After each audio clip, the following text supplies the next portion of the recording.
자, 창세기 1장 하면 보통 뭐가 떠오르세요?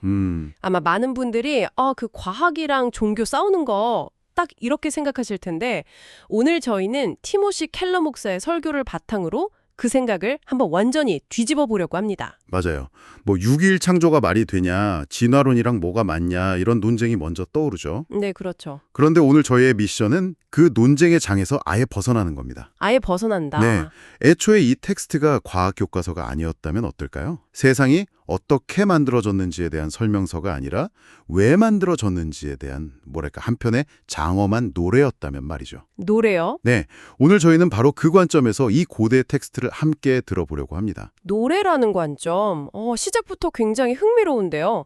좋습니다. 그럼 첫 단추부터 다시 꿰어보죠. 소스를 보니까 우리가 이 텍스트에 대해 처음부터 질문을 잘못 던지고 있었다 이런 지적을 하더라고요. 이게 무슨 뜻인가요? 거기에 대한 아주 좋은 비유가 하나 있어요. 네. 만약 청취자분께서 생일 선물로 한 번도 본 적 없는 아주 신기한 기계를 받았다고 한번 상상해 보세요. 포장을 딱 뜯었는데 이게 도대체 뭔지 감도 안 잡혀요. 그렇죠. 그때 가장 먼저 나올 질문이 뭘까요? 이게 뭐야? 아니면 이거 어디에 쓰는 물건이야 하겠죠? 이걸 만드는데 며칠 걸렸냐고 묻는 사람은 없을 거예요. 그건 나중 문제죠. 바로 그겁니다. 바로 그거요. 우리는 창세기 1장이라는 이 기계를 받아들고는 계속해서 이거 만드는데 며칠 걸렸어요? 라는 질문만 던져온 셈이에요. 하지만 이 텍스트의 저자는 이게 뭔지, 이 세상이 어떤 목적으로 만들어졌는지를 말해주고 싶었던 거죠. 그러니까 창조의 과정, 어떻게가 아니라? 네, 그게 아니라 창조의 목적과 의미, 바로 왜라는 질문에 답하기 위해서였다는 겁니다. 알겠습니다. 그럼 우리는 계속 사용 설명서를 기대했는데 사실 이건 그 제품의 비전과 철학을 담은 뭐랄까 디자이너의 선언문 같은 거였군요. 오, 아주 정확한 비유입니다.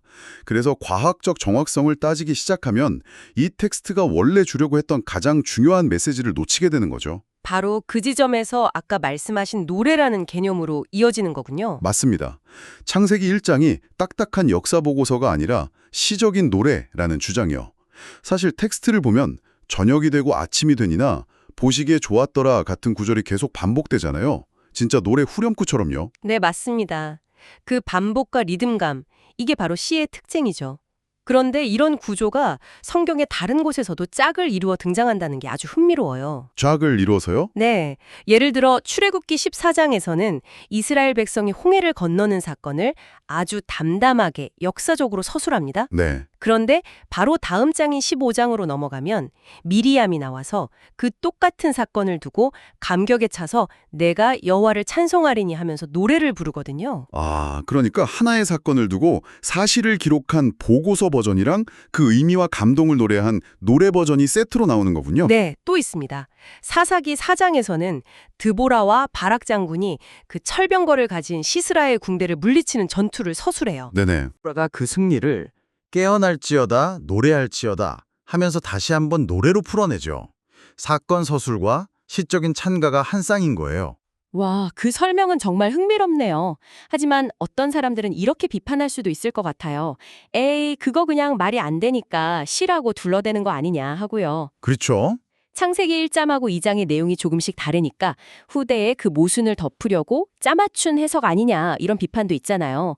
이 관점은 거기에 대해 뭐라고 답할 수 있을까요? 굉장히 중요한 지적입니다. 그리고 그 비판에 대한 답이 바로 이 짝구조에 있습니다. 출애굽기 14장과 15장이 모순된다고 말하는 사람은 없잖아요. 사사기 4장과 5장도 마찬가지고요. 그렇죠. 하나는 서술이고 하나는 노래라는 걸 다 아니까. 네, 모두가 그걸 자연스럽게 받아들입니다. 마찬가지로 창세기 1장과 2장은 서로 다른 두 개의 창조 이야기가 충돌하는 게 아니라 하나의 창조 사건을 각각 노래, 즉 시가 1장이고 서사가 2장, 이렇게 다른 장르로 조명하고 있다고 보는 게 훨씬 자연스러운 해석이라는 거죠. 시에 대고 현미경을 들이대는 것만큼 어리석은 일은 없으니까요. 그렇군요. 장르를 이해해야 텍스트가 제대로 보인다는 거네요. 그럼 이 노래가 말하려는 세상의 핵심 메시지는 뭔가요? 세상이 왜 시작되었는지에 대한 답이요. 소스에 따르면 핵심은 두 가지입니다. 첫째, 이 세상은 아무 의미 없는 우연의 산물이 아니라 신의 의도적인 창조물이라는 것. 네. 그리고 둘째, 이미 있던 재료로 만든 게 아니라 무로부터 창조했다는 것입니다. 이 두 가지가 당시 고대 세계와 오늘날 현대 세계의 양극단에 있는 거대한 두 가지 세계관, 일종의 신화에 대한 강력한 대안을 제시합니다. 두 가지 신화요? 현대의 신화와 고대의 신화. 이렇게 나뉘는 건가요? 네. 먼저 현대의 신화는 바로 물질주의입니다. 눈에 보이는 게 전부다. 이 세상이 유일한 현실이고 그렇기 때문에 돈, 성공, 권력, 쾌락 이런 것들이 인생의 궁극적인 목표가 되는 거죠. 소위 말하는 성공 신화 같은 것들도 여기에 포함될 수 있겠네요. 맞습니다. 현대의 신화가 물질주의하는 건 알겠습니다.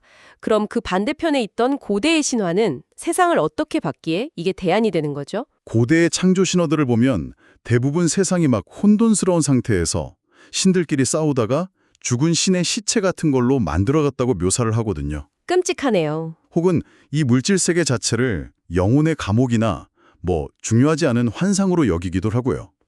그러니까 한쪽은 세상을 전부라고 말하고 다른 한쪽은 세상을 아무것도 아닌 것 또는 끔찍한 것이라고 말하는 거네요. 정확합니다. 그리고 그 두 관점은 결국 비슷한 결론으로 이어지기 쉬워요. 그러니 그냥 참고 견디거나 이 세상에서 최대한 내 몫을 챙기거나 아니면 아예 떠나버리자고요. 한번 생각해 보세요.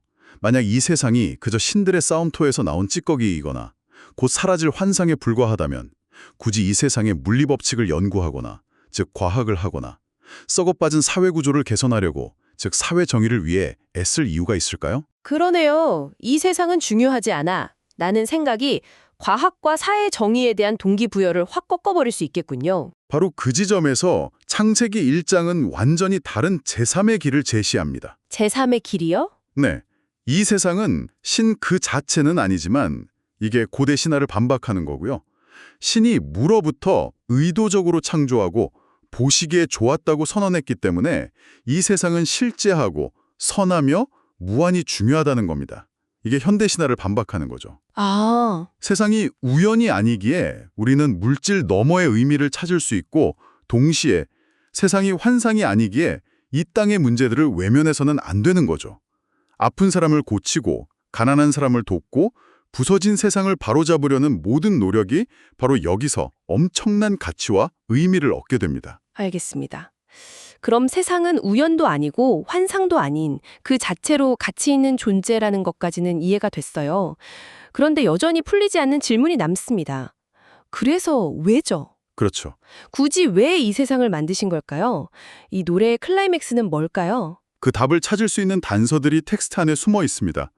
신은 조용히 만들지 않고 빛이 있으라 하고 말씀으로 창조하죠. 네. 또 성령은 마치 어미새가 알을 품듯이 수면 위를 따뜻하게 맴돌고 있었다고 묘사됩니다. 그리고 가장 결정적인 단서, 인간을 창조하는 대목에서 나옵니다. 우리의 형상을 따라 우리가 사람을 만들자. 우리라니요. 신은 한 명 아닌가요? 보통 구약 성경에서는 유일신 사상을 굉장히 강조하잖아요. 여기서 우리는 누구를 말하는 걸까요? 천사들인가요? 좋은 질문입니다. 하지만 성경 어디에도 인간이 천사의 형상대로 만들어졌다는 말은 없거든요. 이걸 이해하려면 기독교 신학의 아주 독특하고 핵심적인 아이디어를 빌려와야 합니다. 그게 뭔가요? 한 명의 존재가 아니라 처음부터 완벽한 사랑과 기쁨을 서로 나누는 일종의 팀이나 가족 같은 공동체로 보는 개념인데요. 신학적으로는 이걸 삼위일체라고 부릅니다. 잠깐만요. 그럼 이건 신이 외로워서 우리를 만든 게 아니라는 거네요. 그쵸? 보통 그렇게 생각하기 쉬운데 그게 아니라 이미 완벽한 파티가 벌어지고 있었고 우리를 그 파티에 초대한 거란 말씀이시죠. 이건 완전히 다른 이야기인데요. 바로 그겁니다. 창조의 동기가 결핍이나 외로움이 아니라 넘쳐흐르는 기쁨과 사랑이었다는 거죠. 와, 다른 고대 신화들처럼 신들이 서로 싸우거나 질투해서 혹은 어떤 외로운 절대자가 심심해서 세상을 만든 게 아니에요. 창조 이전에, 시간 이전에 이미 성부, 성자, 성령이라는 세 인격 사이에는 완벽한 사랑과 영광의 춤이 계속되고 있었습니다. 창조는 그 춤의 원을 더 넓게 확장하는 행위였던 거죠. 우리가 누리는 이 기쁨의 교제 안으로 들어올 새로운 존재들을 만들자. 우리가 나누는 이 사랑에 참여하게 하자. 창조는 이런 장엄하고 아름다운 초대에 가깝습니다. 와, 넘쳐오르는 기쁨이 창조의 동기였다. 이 관점 하나만으로도 세상이 완전히 다르게 보이네요. 그렇다면 이 모든 것이 지금 여기를 살아가는 우리에게는 뭘 의미할까요? 이 관점에 따르면 지금 이 순간에도 온 자연이 그 창조주를 향해 노래하는 거대한 합창단과 같습니다. 아까 말했던 보시기에 좋았더라라는 구절 있잖아요. 네, 그게 노래의 후렴구 같다고 했었죠. 그렇죠. 근데 그게 어떤 의미일까요? 잠깐만요. 그럼 그 보시기에 좋았더라는 말이 공장장이 제품의 합격 도장을 찍는 그런 품질 검사가 아니었군요. 네, 아니죠. 오히려 자리라 잠긴 작품을 보고 순수하게 감탄하는 예술가의 정말 아름답다 같은 느낌에 가깝다는 거네요. 정확합니다. 그건 품질 검사가 아니라 창조물이 가진 아름다움과 선함에 대한 순수한 기쁨과 찬탄의 표현입니다. 정말 멋지구나. 내가 만든 이것을 보니 정말 기쁘구나 하는 감탄사인 셈이죠. 창조주는 자신이 만든 것을 기뻐하고 사랑하고 즐거워합니다. 그리고 온 자연은 그 사랑에 화답하여 지금도 노래하고 있다는 거죠. 그런데 여기서 마음 아픈 질문이 하나 생깁니다. 왜 우리는 장엄한 자연의 아름다움을 보면서 깊은 감동을 받으면서도 동시에 어딘지 모를 슬픔과 결핍감을 함께 느끼는 걸까요? 멋진 석양이나 끝없이 펼쳐진 별들을 볼 때 가슴이 벅차오르면서도 동시에 아련한 그리움 같은 게 밀려오잖아요. 맞아요. 작가 시몬 베유와 C.S. 루이스가 바로 그 감정을 정확히 짚어냈습니다. 그들은 우리가 자연의 아름다움과 하나가 되고 싶지만 그럴 수 없다고 말합니다. 하나가 될 수 없다? 네, 마치 아름다운 음악이 흘러나오는 방에 들어가고 싶은데 문의 반대편에 서 있는 것처럼 그 안으로 들어갈 수 없는 상태와 같다고 표현했죠. 그 아름다움을 볼 수는 있지만 그 일부가 되지는 못한다는 거예요. 왜 그런 걸까요? 왜 우리는 그토록 자연의 아름다움에 끌리면서도 완전히 하나가 될 수 없는 이 이질감을 느끼는 거죠? C.S. 루이스가 말한 그 문의 반대편에 서 있는 느낌, 다들 한 번쯤 경험해보지 않으셨나요? 저는 노을 지는 바다를 볼 때 꼭 그런 기분이 들더라고요. 맞아요. 너무 아름다워서 저 풍경의 일부가 되고 싶은데 저는 그저 바라보는 관객일 뿐이라는 사실에 괜히 서글퍼지는 거죠. 바로 그 감정의 정체를 이 텍스트가 설명해주고 있는 겁니다. 그 이유가 뭔가요? 소스는 그 이유를 우리가 그 합창에 참여할 수 없기 때문이라고 설명합니다. 온 자연은 지금도 창조주가 우리를 사랑하신다. 우리는 그분의 작품이라서 선하고 아름답다라는 노래를 부르고 있어요. 네. 그런데 인간은 스스로 자신의 주인이 되려는 선택으로 인해 그 노래에 더 이상 화음을 맞출 수 없게 되었다는 것이죠. 우리 영혼 가장 깊은 곳에서는 창조주로부터 너는 선하다, 너는 사랑받는 존재다 라는 인정을 갈망합니다. 다른 무엇보다도 그 음성을 듣고 싶어 하죠. 하지만 동시에 우리는 스스로 그렇지 않다는 것을 너무나 잘 알고 있습니다. 우리의 이기심, 깨어진 관계들, 마음속의 어둠 때문에요. 그래서 그 기쁨의 노래에 온전히 동참하지 못하고 겉돌게 되는 겁니다. 자연이 부르는 행복의 노래 앞에서 우리는 그저 슬프고 아름다운 방관자가 될 뿐이죠. 오늘 저희는 창세기 1장이라는 너무나 익숙한 텍스트를 통해 세상의 시작에 대한 질문을 어떻게 해서 왜로 바꾸어 보았습니다. 그리고 그 답이 어떤 물리적 과정에 대한 설명이 아니라 넘쳐 흐르는 사랑으로 가득 찬 거대한 공동체로의 초대라는 것을 발견했네요. 네, 그리고 이야기는 자연스럽게 마지막 질문으로 이어집니다. 어떻게 하면 그 단절된 관계를 회복하고 우리가 겉돌고 있는 그 기쁨의 노래에 다시 참여할 수 있을까? 그 방법이 뭘까요? 소스에서는 그 길을 이렇게 설명합니다. 그 노래를 시작하신 창조주 자신이 스스로 노래의 일부, 즉 피조물이 되어 이 땅에 와서 가장 낮은 곳으로 내려가 해체됨으로써, 즉 십자가에서 죽음으로써 우리가 다시 재창조될 수 있는 길을 열었다고요. 그 희생을 통해 비로소 우리는 우리 내면의 죄책감과 수치심을 넘어 우리를 향한 너는 선하다, 내가 너를 사랑한다는 음성을 마음으로 듣게 되고 마침내 그 거대한 합창단의 일원이 될 수 있다는 것입니다. 오늘 살펴본 내용에 따르면 온 자연이 지금 이 순간에도 노래를 부르고 있다고 합니다. 청취자 여러분께서도 다음에 자연 속에 있을 때 그것이 깊은 숲이든 파도치는 바다든 혹은 동틀녘의 도시공원이든 잠시 멈춰서서 귀를 기울여 보시는 건 어떨까요? 그냥 바람소리나 새소리로 듣지 마시고요. 그 소리들을 넘어 그곳에서 어떤 거대한 음악이 들리는지, 그리고 그 음악이 바로 당신을 어디로 초대하고 있는지 한번 가만히 들어보는 시간을 가져보셨으면 합니다.